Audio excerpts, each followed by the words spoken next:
Ever wondered what it's really like to take the London Underground and whether you'd blend in like a local or stick out like a sore thumb? Whether you've ridden the tube before or you've only seen it in films, this video will give you the inside scoop on how Brits behave down there. With plenty of natural English phrases along the way to help you boost your intermediate to advanced vocabulary.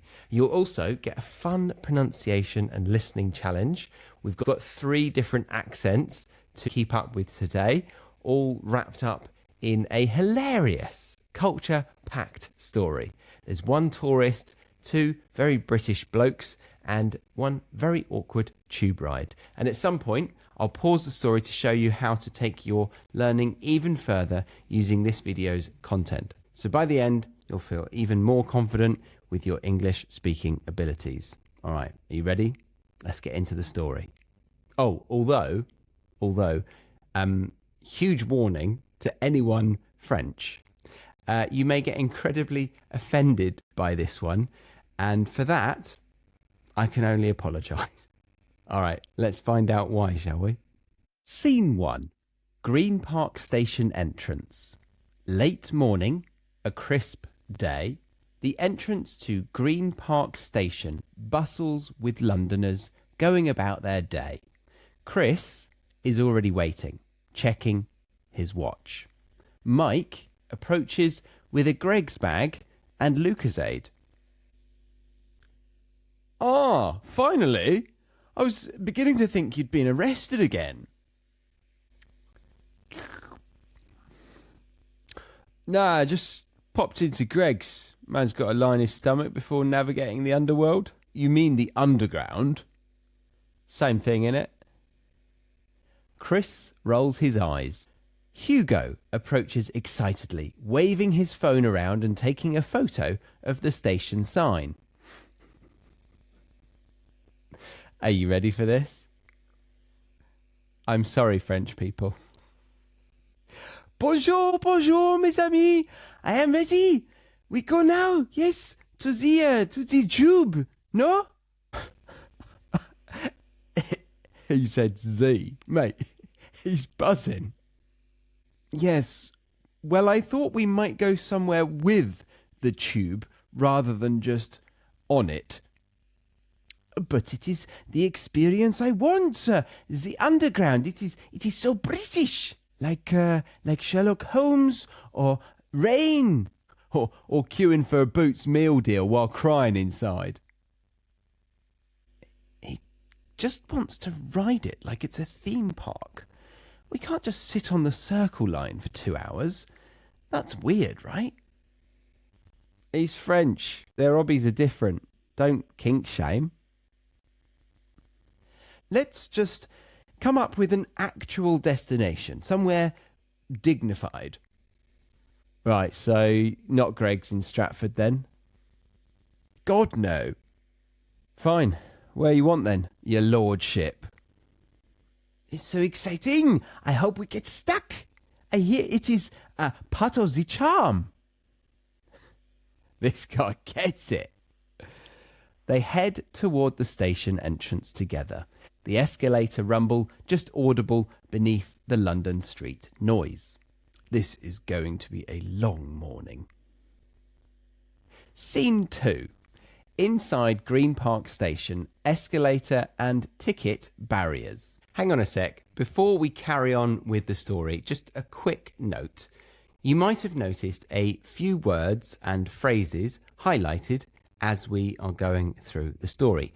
Now, I won't be stopping to explain them all here. I think that would ruin the flow of the story.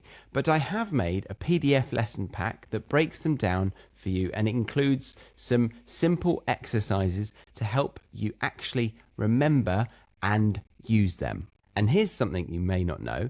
Learners who review and practice vocabulary like this, using this PDF, can improve up to 3 times faster than those who just watch and move on. So if you want this story to really boost your English, not just entertain, because I know it is real entertainment, isn't it? but it's actually meant to be education. So if you want this story to really boost your English, grab the PDF now by scanning the QR code on screen or clicking the link in the description or pinned comment. All right, back to the awkward tube ride. The trio enters the station. The echo of footsteps, station announcements, and distant escalators fill the air. They approach the ticket barriers. Hugo confidently steps forward, waving his Oyster card. I have the Oyster! I am prepared! He taps. Nothing happens. He taps again. Still red. People are queuing behind him. Chris watches, mortified. Why does he not open? I tap. Look, again. Bruv, you're tapping like you're playing Fruit Ninja. Gently. One tap. Wait for the green beep. It's like tube foreplay. Please don't say foreplay in public. Ah, green beep. Yes, beep. It is very satisfying. Again, I am so sorry to anyone French. He finally gets through, proud. The group approaches the long escalators. Hugo steps on, square in the middle. Excuse me, can you stand on the right, please? What did I do? Stand on the right of the escalator, Hugo. Left side is for walking. It's an unspoken law. Yeah, mate. Stand in the middle and you're basically starting a civil war. They rearrange. Mike leans into Hugo. Next rule, no talking to strangers, even if they've squeezed in right next to you.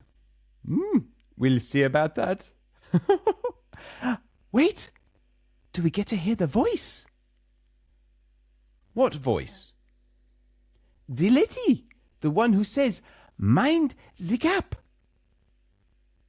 Mike and Chris exchange a look as the escalator descends. Chris sighs.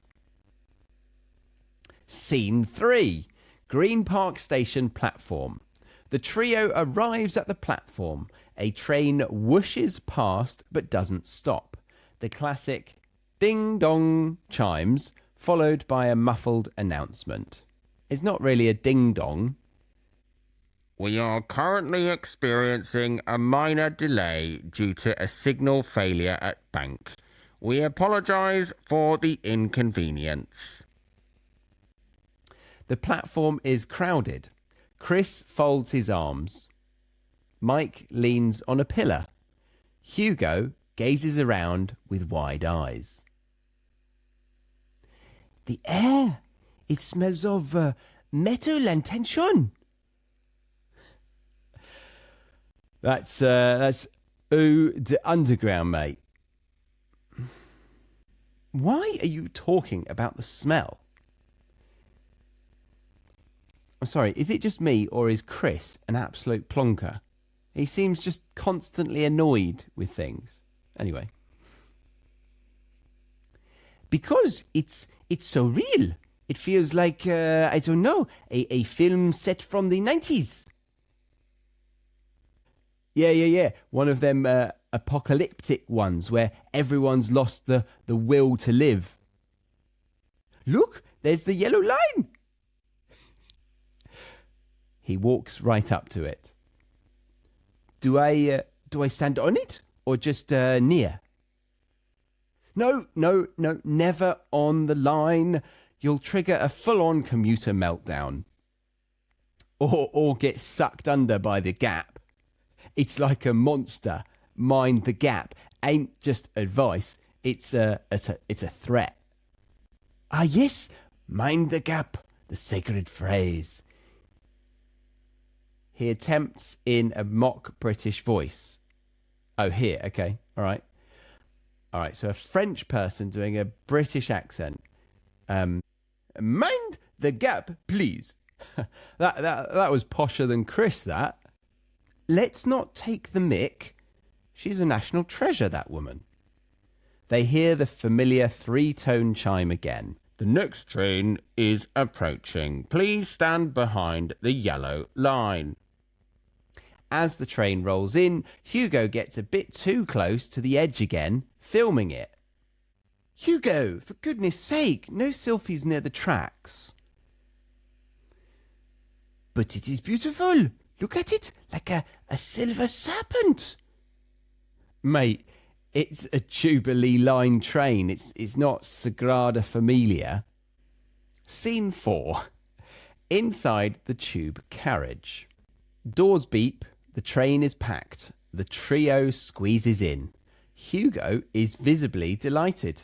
Chris is visibly uncomfortable. Mike stands confidently, holding a pole with one hand and a Greg's bag with the other. It is like sardines, in a metal tube with shoes. With shoes. It's good. Yes, and now we stay very still and don't make eye contact with anyone, please, Hugo. What do we do? Nothing. That's the game. The carriage lurches forward. Hugo stumbles and awkwardly bumps into a man holding a briefcase. Oh, so sorry. My balance is not yet London certified. The man ignores him completely. Chris winces. Mike snorts. Winces. Snorts.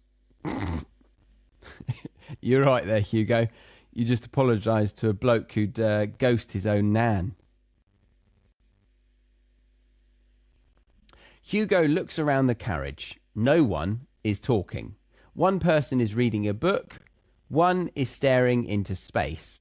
Another has their eyes closed with earbuds in. This is like public meditation. Exactly. Don't disturb the atmosphere. But so many faces, so many stories. Hello?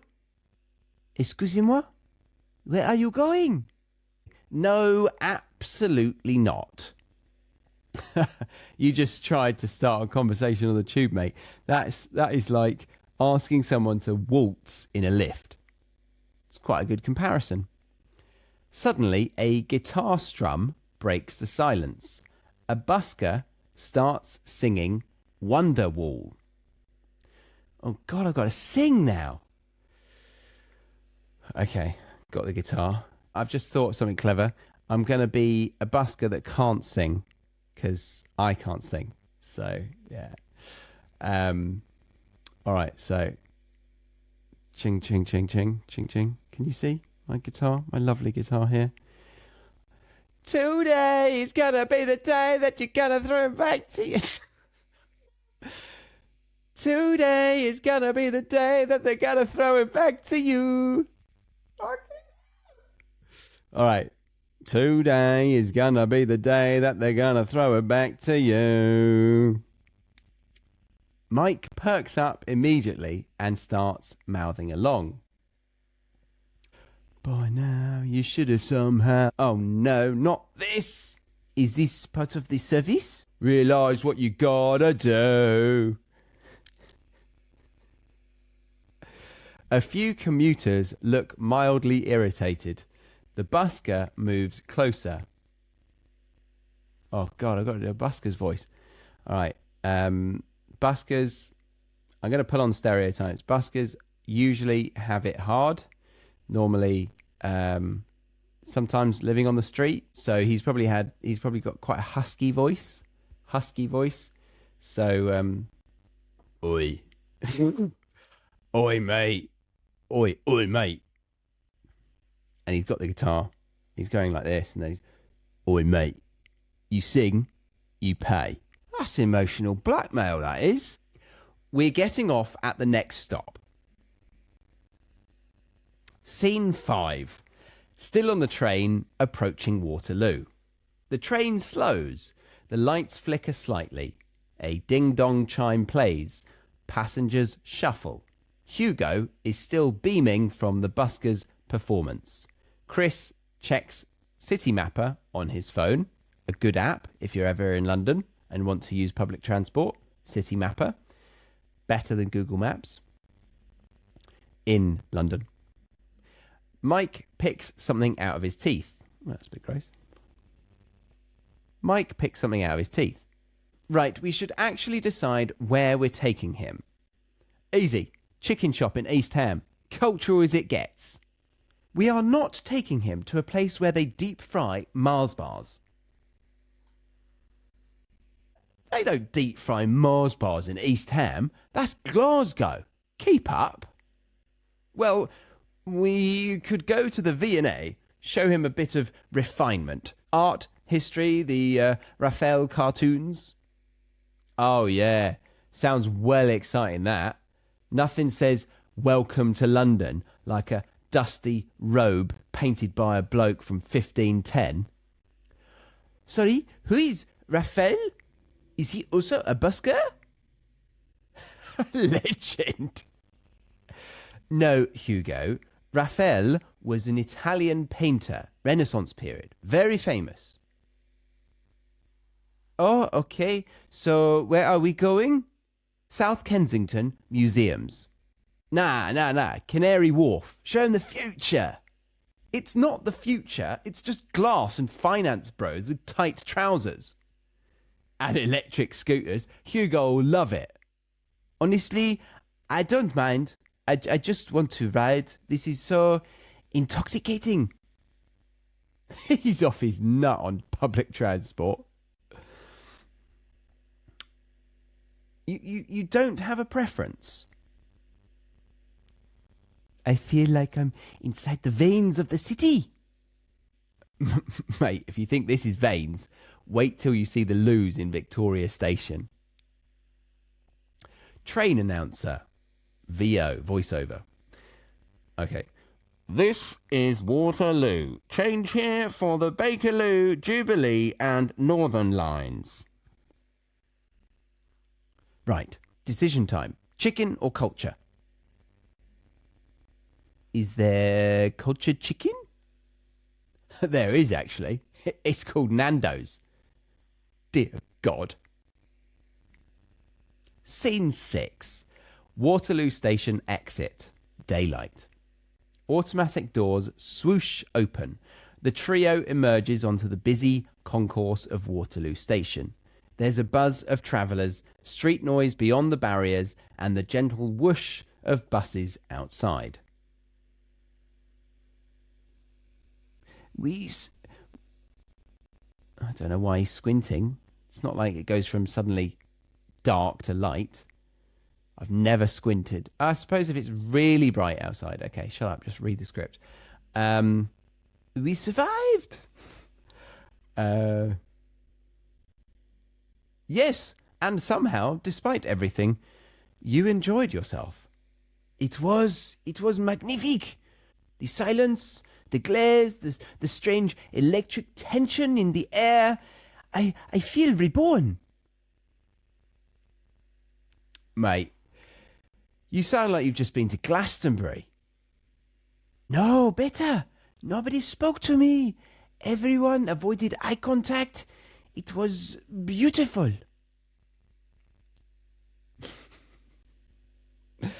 That's London love, Hugo. Cold, distant, and perfectly repressed. Makes you proud, doesn't it? Next time, maybe we try Victoria Line. Why? Because it is royal. Queen Victoria, of course. Oh, wait, no, the new one, the Elizabeth Line. I'd skip the Victoria Line, bruv. It's also the sweatiest one. You'll come out the other end smelling like a gym towel. Anyway, we still haven't decided where we're going. It doesn't matter. I am already culturally full. Right. Shall we take him to Greg's now? That's probably what his father feared most. Is that the one with the vegan sausage? I saw it on Instagram. This guy's a legend. They wander off together through the station, a clash of backgrounds, banter, and baffling friendship, disappearing into the flow of the city. Fade out. All right, so that's the end of Hugo's first experience on the London Underground. Now, I didn't break down the highlighted vocabulary in this video, but as I mentioned earlier, I have made a PDF lesson pack just for this video. It's packed with explanations, example sentences, and exercises to help you remember all the phrases in highlights. So just scan the QR code on screen or click the link in the description or pinned comment to get it sent straight to your inbox. But imagine, if you will, a load of vocabulary video lessons breaking down the best language from this story. Imagine that, right? You get loads of videos about the best language, teaching you how to use them. Then you get to go to a Zoom class with me where I answer any of your questions about the language that came up in the episode. And then I give you a fun little writing challenge to practice the language, and I mark that in person on Zoom with you. If you'd like that kind of level of back and forth to seriously level up your English, then you'll want to check out my academy over on the britishenglishpodcast.com. Oh, and also, how were my accents? I enjoyed doing them, but did anyone enjoy listening to them? Let me know in the comments. I've got a feeling Hugo's French friends might not be so impressed with this one. Apologies. And one more thing, where should Hugo go next on his UK adventure? Brighton? The Lake District? A dodgy kebab shop in Manchester at 2 a.m? He could go anywhere, and you can choose. So let me know in the comments, and your idea might become the next story. But thank you for watching. Give it a like if you liked it, and subscribe if you want more from me. And on that note, if you do want more from me right now, then I reckon you'll like the video that's just popped up on screen right now. So, yeah, see you in that one.